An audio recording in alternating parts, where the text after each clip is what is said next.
मणिमल्लिका अपने प्यार के लिए मरकर वापस आती है और अपने प्यार को भी अपने साथ ले जाती है। पर आज वही फणिभूषण नदी के तट पर सीढ़ी पर बैठकर एक वृद्ध शिक्षक से अपनी ही कहानी सुन रहा था। आखिर सच क्या था? क्या अंत में पता चल सका? आइए कहानी सुनकर पता करते हैं। मेरी नौका ने स्नान घाट की टूटी फूटी सीढ़ियों के समीप लंगर डाला। सूर्यास्त हो चुका था। नाविक नौका के तख्ते पर ही सूर्यास्त की नमाज अदा करने लगा। प्रत्येक सजदे के पश्चात उसकी काली छाया सिंदूरी आकाश के नीचे एक चमक के समान खिंच जाती। नदी के किनारे एक जीर्ण शीर्ण इमारत खड़ी थी, जिसका छज्जा इस प्रकार झुका हुआ था कि उसके गिर पड़ने की हर घड़ी भारी शंका रहती थी। उसके द्वारों और खिड़कियों के किवाड़ बहुत पुराने और ढीले हो चुके थे। चारों ओर शून्यता छाई हुई थी। उस शून्य वातावरण में सहसा एक मनुष्य की आवाज मेरे कानों में सुनाई पड़ी और मैं कांप उठा। उसने कहा, आप कहाँ से आ रहे हैं? मैंने गर्दन घुमा कर देखा तो एक पीले लंबे वृद्ध मनुष्य की शक्ल दिखाई पड़ी, जिसकी हड्डियां निकली हुई थी। दुर्भाग्य के लक्षण सिर से पैर तक प्रकट हो रहे थे। वह मुझसे 2-4 सीढ़ियां ऊपर खड़ा था, सिल्क का मैला कोट और उसके नीचे एक मैली सी धोती बांधे हुए। उसका निर्मल शरीर, उतरा हुआ मुख और लड़खड़ाते हुए कदम बता रहे थे कि उस क्षुधा पीड़ित मनुष्य को शुद्ध वायु से अधिक भोजन की आवश्यकता है। मैंने जवाब दिया, मैं रांची से आ रहा हूँ। यह सुनकर वह मेरे बराबर उसी सीढ़ी पर आकर बैठ गया। उसने पूछा, और आपका काम क्या है? मैंने जवाब दिया, व्यापार करता हूँ, इमारती लकड़ी, रेशम और त्रिफला का। अच्छा, और आपका शुभ नाम?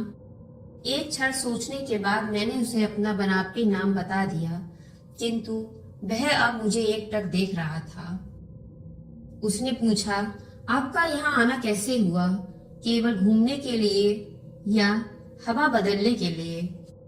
मैंने कहा, हवा बदलने के लिए। वह हंस कर बोला, यह भी खूब कही। मैं लगभग प्रतिदिन यहाँ की ताजी वायु पेट भर खा रहा हूँ और साथ ही 15 ग्रेन कोकेन के भी, परंतु अंतर कुछ नहीं हुआ, कोई लाभ नहीं दिखाई देता। मैंने आश्चर्य के साथ कहा, किंतु रांची और यहाँ की जलवायु में तो पृथ्वी और आकाश का अंतर है। वृद्ध ने जवाब दिया, इसमें कोई संदेह नहीं, किंतु आप यहाँ ठहरे किस स्थान पर हैं? क्या इसी मकान में?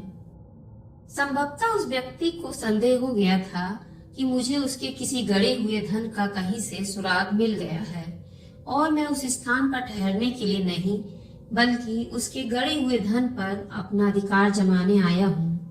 मकान की भलाई बुराई के संबंध में एक शब्द तक कही बिना उसने अपने उस मकान के स्वामी की 15 वर्ष पुरानी एक कथा सुनानी आरंभ कर दी। उसकी गंजी खोपड़ी, गहरी और चमकदार काली आंखें मुझे एक पुराने नाविक का स्मरण करा रही थी। वह एक स्थानीय स्कूल में अध्यापक था। सूर्यास्त होने के समय आकाश के सिंदूरी रंग पर अधिकार जमाने वाली अंधेरे में वह खंडर एक विचित्र सा भयावह दृश्य प्रदर्शित कर रहा था। मेरे पास सीढ़ी पर बैठे हुए उस दुबले और लंबे स्कूल मास्टर ने कहा, मेरे इस गांव में आने से लगभग 10 साल पूर्व एक व्यक्ति फणिभूषण सहाय इस मकान में रहता था। उसका चाचा दुर्गा मोहन बिना अपने किसी उत्तराधिकारी के मर गया। उसकी संपूर्ण संपत्ति और व्यापार का अकेला वही अधिकारी था। पाश्चात्य शिक्षा और नई सभ्यता का भूत फणिभूषण पर सवार था। कॉलेज में कई वर्षों तक शिक्षा प्राप्त कर चुका था। वह अंग्रेजों की भांति कोठी में जूता पहने फिरा करता था। यह कहने की आवश्यकता नहीं कि ये लोग उनके साथ कोई व्यापारिक रियायत देने के पक्षधर नहीं थे। वे भली भांति जानते थे कि फणिभूषण नए बंगाल की हवा में सांस ले रहा है। इसके अतिरिक्त एक और बला उसके सिर पर सवार थी। उसकी पत्नी परम सुंदरी थी। वह सुंदर बला और पाश्चात्य शिक्षा दोनों उसके पीछे ऐसी पड़ी थी कि तौबा भली। खर्च सीमा से बाहर था। तनिक शरीर गर्म हुआ और झट सरकारी डॉक्टर खटखट करते पहुंच जाते थे। विवाह संभवतः आपका भी हो चुका है। आपको भी वास्तव में यह अनुभव हो गया है कि स्त्री कठोर स्वभाव वाले पति को पसंद करती है। वह अभागा व्यक्ति जो अपनी पत्नी के प्रेम से वंचित हो, यह ना समझ बैठे कि वह संपत्ति से माला माल नहीं या सौंदर्य से वंचित है। सृष्टि के आरंभ से ही नारी जाति इस जंगली और कठोर स्वभाव पुरुष को जीतने के लिए विशेष ढंग सीखती चली आ रही है।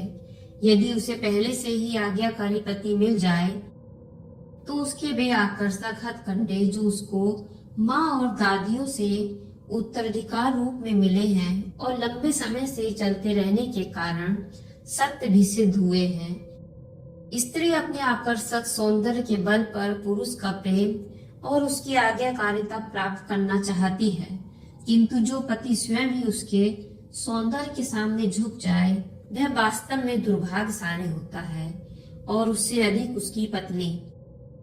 वर्तमान सभ्यता ने ईश्वर प्रदत्त उपहार अर्थात पुरुष की कठोरता उससे छीन ली है। पुरुष ने अपनी निर्बलता से स्त्री के दाम्पत्य बंधन को बड़ी सीमा तक ढीला कर दिया है।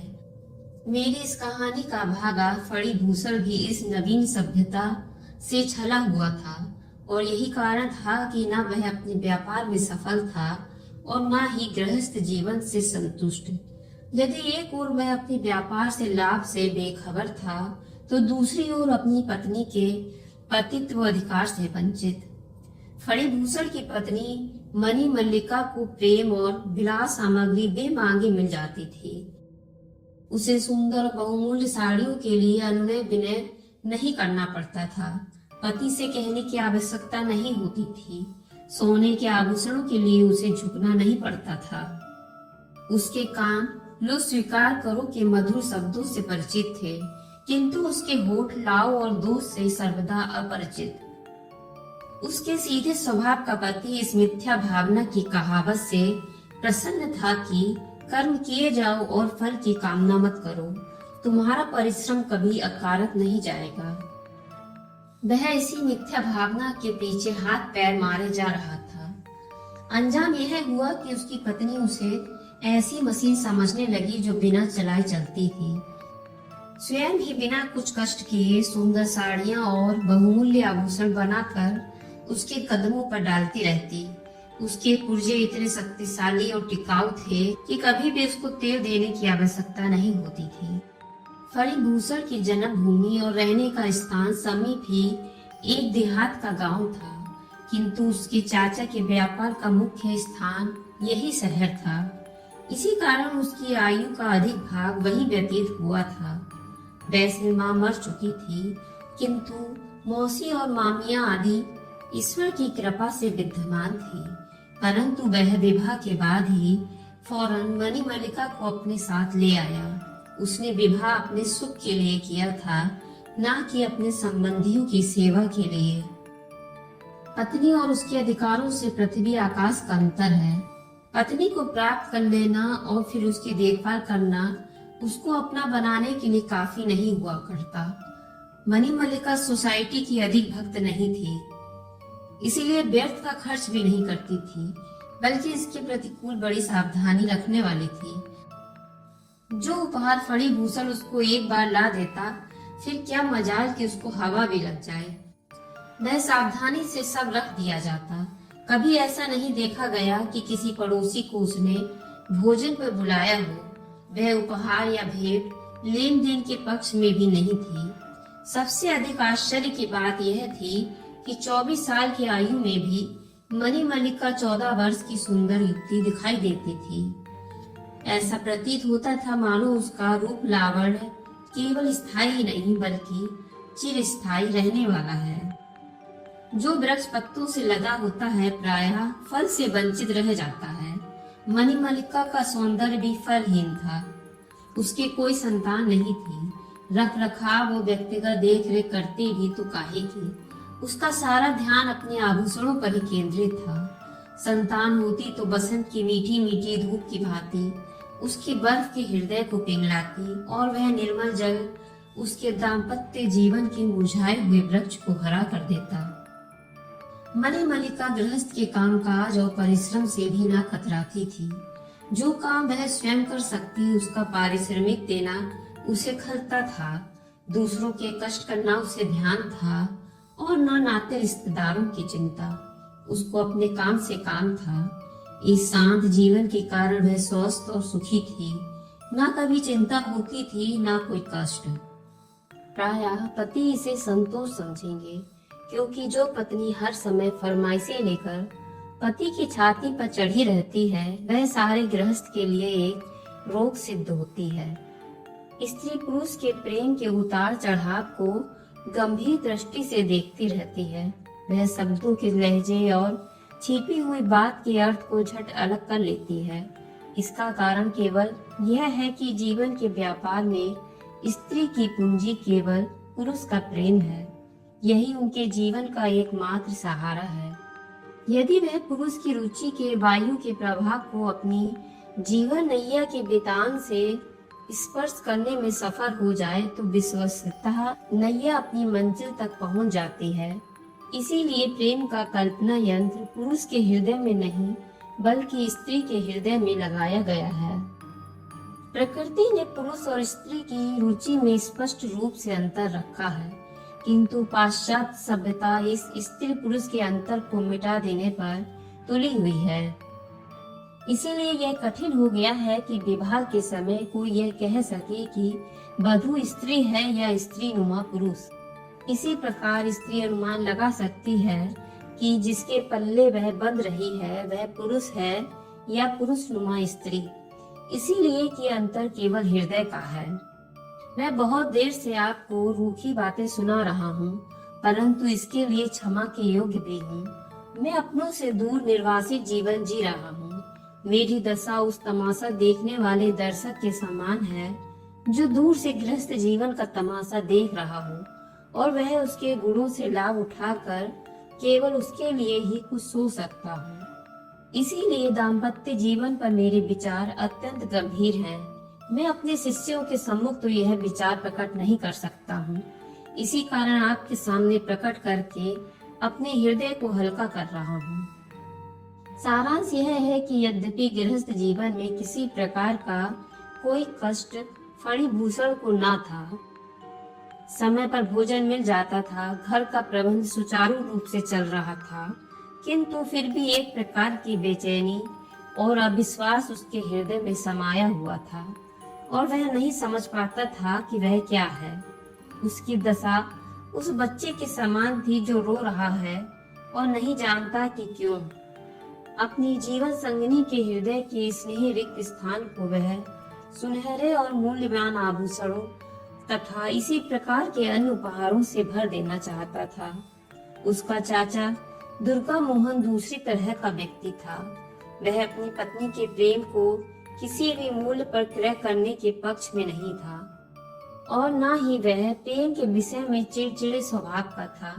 फिर भी अपनी जीवन संगिनी के प्रेम की प्राप्ति के लिए भाग्यशाली था।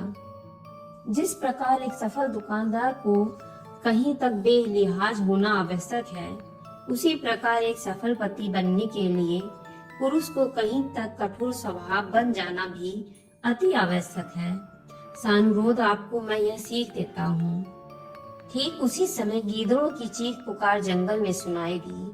ऐसा लगा कि या तो वे स्कूल के अध्यापक के दाम्पत्य जीवन के मनोविज्ञान पर परिहास कर रहे हैं या फणिभूषण की कहानी के प्रभाव को कुछ क्षणों के लिए उस चीख पुकार से रोक देना चाहते हैं। जल्दी ही वह चीख पुकार रुक गई और पहले से भी गहरा अंधेरा और शून्यता वातावरण में छा गई। स्कूल के अध्यापक ने पुनः कथा आरंभ की। सहसा फणिभूषण के बड़े व्यवसाय में गिरावट आनी शुरू हो गई। यह क्यों हुआ, इसका उत्तर मेरी बुद्धि से परे है। संक्षिप्त में यह कि कुछ समय ने उसके लिए बाजार में साख रखना कठिन कर दिया। यदि किसी प्रकार कुछ दिनों के लिए वह एक बड़ी पूंजी प्राप्त करके मंडियों में फैला सकता तो संभव था कि बाजार से माल को न खरीदने के तूफान से बच निकलता, किंतु इतनी बड़ी रकम का तुरंत प्रबंध करना संभव न था। स्थानीय साहूकारों से कर्ज मांगता तो अनेक प्रकार की अफवाहें फैल जाती और उसके साख को हानि पहुंचती। यदि पत्र व्यवहार से भुगतान करता तो रुक्का या पर्चे के बिना संभव नहीं था। इससे उसकी ख्याति को बहुत बड़ा आघात पहुंचने की संभावना थी। केवल एक उपाय यह था कि पत्नी के आभूषणों पर रुपया प्राप्त कर लिया जाए, और यही विचार उसे सही भी लगा। फणिभूषण मणिमल्लिका के पास गया, परंतु वह ऐसा पति नहीं था कि पत्नी से स्पष्ट और सबलता से कह सके। दुर्भाग्यवश उसे अपनी पत्नी से उतना घनिष्ठ प्रेम था जैसे कि उपन्यास के किसी नायक को अपनी नायिका से हो सकता है। आर्थिक कठिनाइयों की चर्चा, कर्जे का कागज, बाजार के उतार चढ़ाव की दशा, इन सब बातों को कंपित और अस्वाभाविक स्वर में फणिभूषण ने अपनी पत्नी को बताया। झूठे मांग, असत्य विचार और भावावेश में साधारण सी समस्या जटिल बन गई। अस्पष्ट शब्दों में विषय की गंभीरता बताकर डरते डरते अभागे फणिभूषण ने कहा, तुम्हारे आभूषण। मणिमल्लिका ने ना तो हाँ ही कहा और ना ही ना कहा, और ना उसके मुख के भाव से कुछ ज्ञात हो पाया। उस पर गहरा मौन छाया हुआ था। फणिभूषण के हृदय को गहरा आघात पहुंचा, किंतु उसने प्रकट नहीं होने दिया। उसमें पुरुषों का सा साहस नहीं था। उसके इनकार पर उसने किसी प्रकार की चिंता प्रदर्शित नहीं की। वह ऐसे विचारों का व्यक्ति था कि प्रेम में शक्ति और आधिक्य से काम नहीं चल सकता। पत्नी की स्वीकृति के बिना वह आभूषणों को छूना भी पाप समझता था। इसीलिए निराश होकर रुपए की प्राप्ति के लिए और युक्तियां सोचकर कलकत्ता चला गया। पत्नी अपने पति को प्रायः जानती है, उसकी नस नस से परिचित होती है, पर पति अपनी पत्नी को उतने अच्छे से नहीं समझ सकता। यदि पति कुछ गंभीर व्यक्ति हो तो पत्नी के चरित्र को कुछ भाग उसकी तीक्ष्ण दृष्टि से बचाकर जान लेता है। संभवतः यह सत्य है कि मणिमल्लिका ने फणिभूषण को अच्छी तरह न समझा।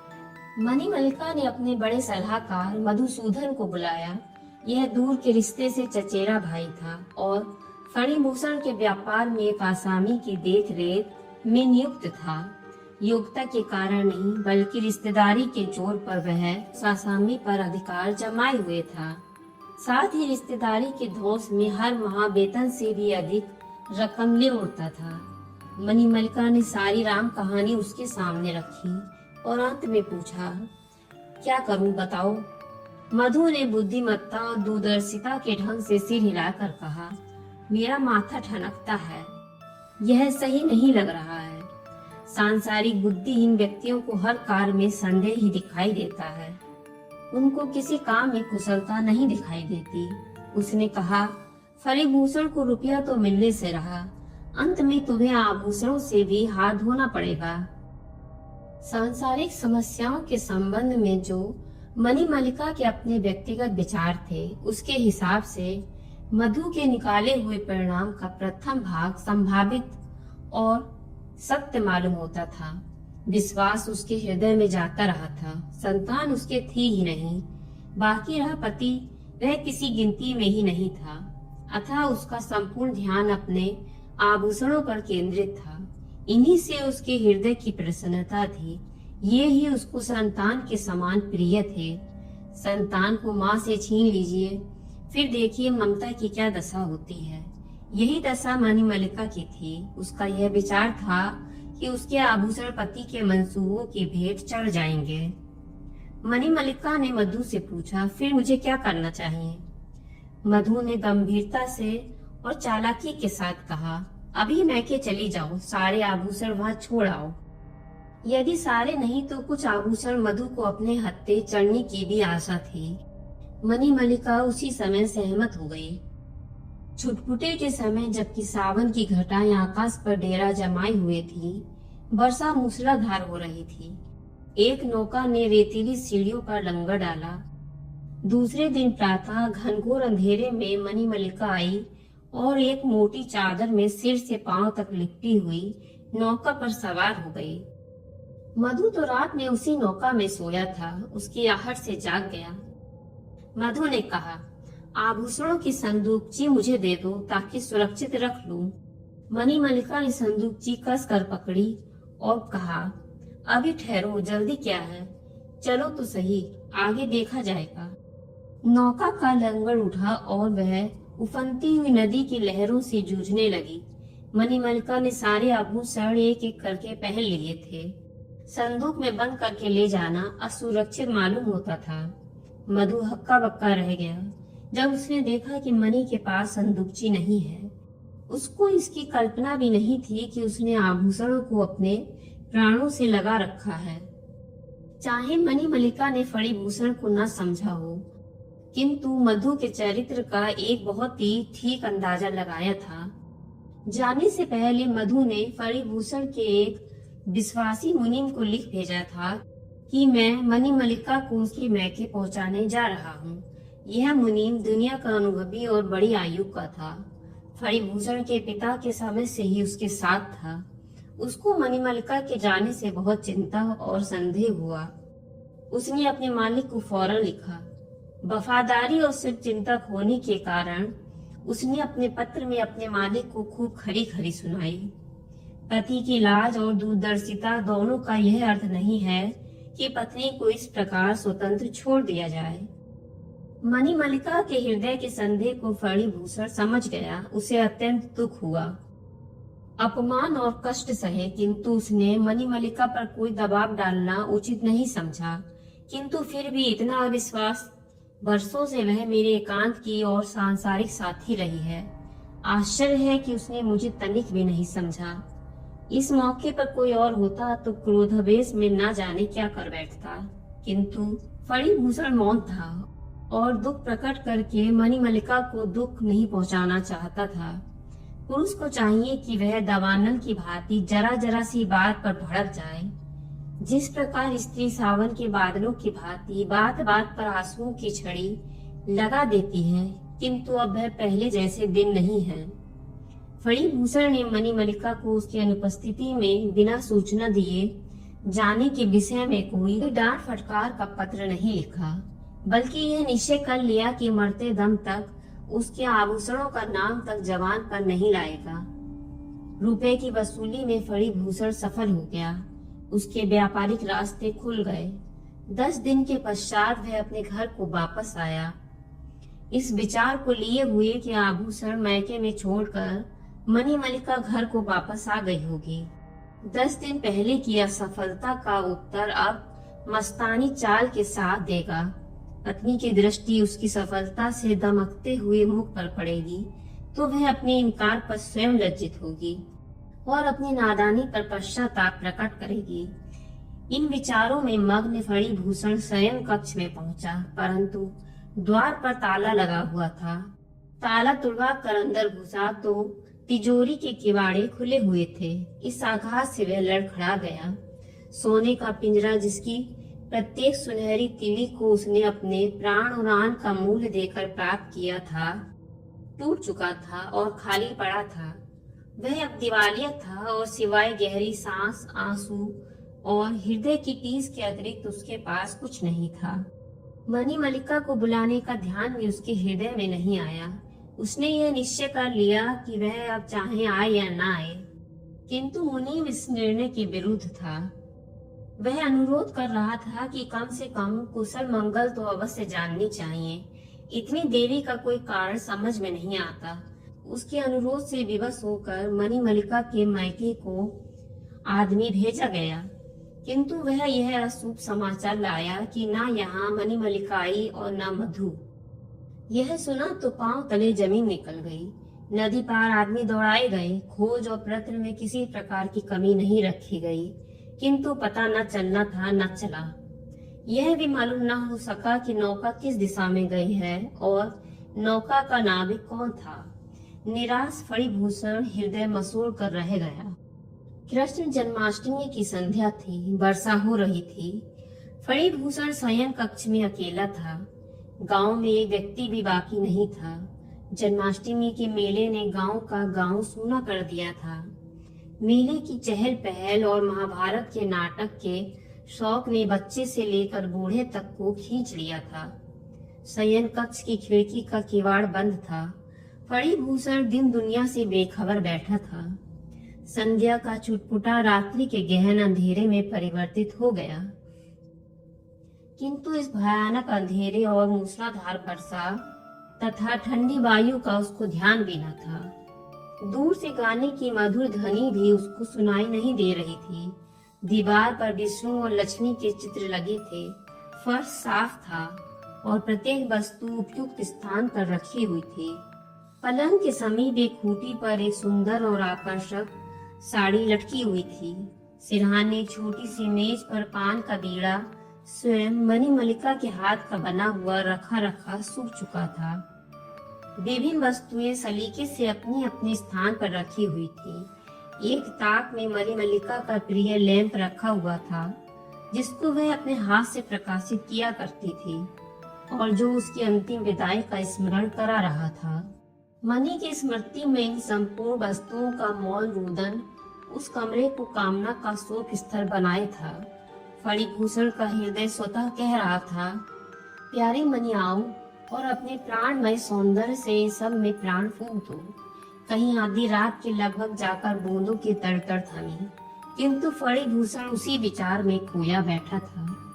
अंधेरी रात के असीमित धुंधले वायुमंडल पर मृत्यु की राजधानी का सिक्का चल रहा था।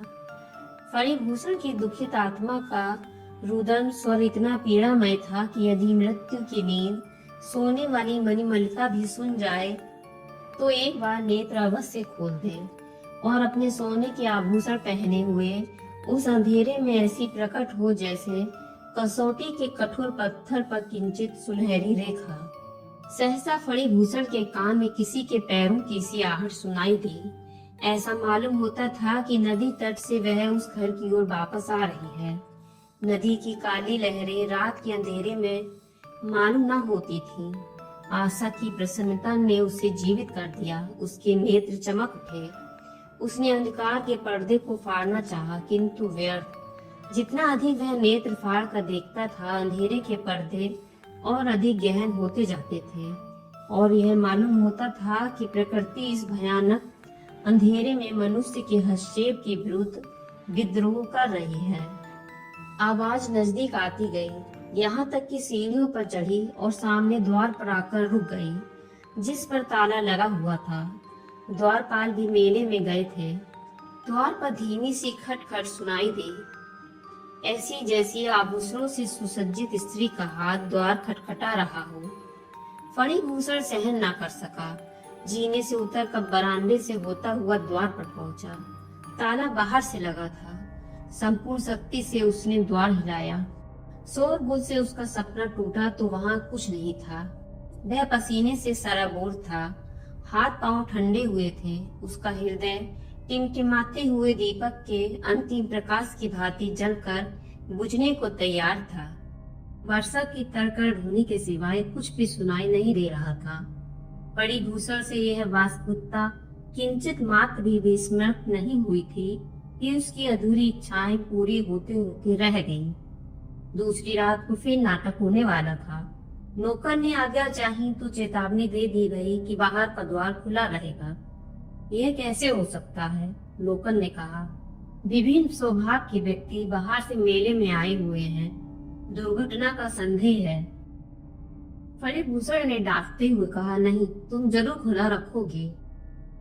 नौकर ने कहा, तो फिर मैं भी मेले में नहीं जाऊंगा। फणिभूषण ने कहा, नहीं, तुम अवश्य जाओगे। नौकर को यह सुनकर आश्चर्य हुआ कि आखिर उनका आशय क्या है। जब संध्या हो गई और चारों ओर अंधकार छा गया तो फणिभूषण उस खिड़की में आ बैठा। आकाश पर गहरा कोहरा छाया हुआ था।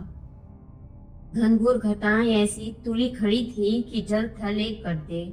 चारों ओर शून्यता का राज था। ऐसा मालूम होता था कि सारे संसार का वायुमंडल मौन भाव से किसी मधुर ध्वनि को सुनने के लिए अपने कान लगाए हुए है। मेंढकों की निरंतर टर्र और ग्रामीण कुत्तों की कंपित ध्वनि भी उस शून्यता में बाधक ना मालूम होती थी। आधी रात के लगभग फिर संपूर्ण शोर चहल पहल रात्रि के मौन में सोने लगा। रात में अपने काले वस्त्रों पर एक और काला आवरण डाल लिया। पहली रात की भांति फणिभूषण को फिर वही आवाज सुनाई दी। उसने नदी की ओर दृष्टि उठाकर भी न देखा। ईश्वर ना करे कि कोई अनधिकार चेष्टा द्वारा समय से पूर्व भी उसकी आकांक्षाओं का खून कर दे। वह मूर्तिवत बैठा रहा, जैसे किसी ने लकड़ी की प्रतिमा को बनाकर सरे से कुर्सी पर चिपका दिया हो। पंजों की आहट सुनसान घाट की सीढ़ियों की ओर से आकर मुख्य द्वार में प्रविष्ट हुई। चक्कर वाले जीने की सीढ़ियों पर चढ़कर अंदर के कमरे की ओर बढ़ी। लहरों की प्रतिस्पर्धा में आपने नौका को देखा होगा।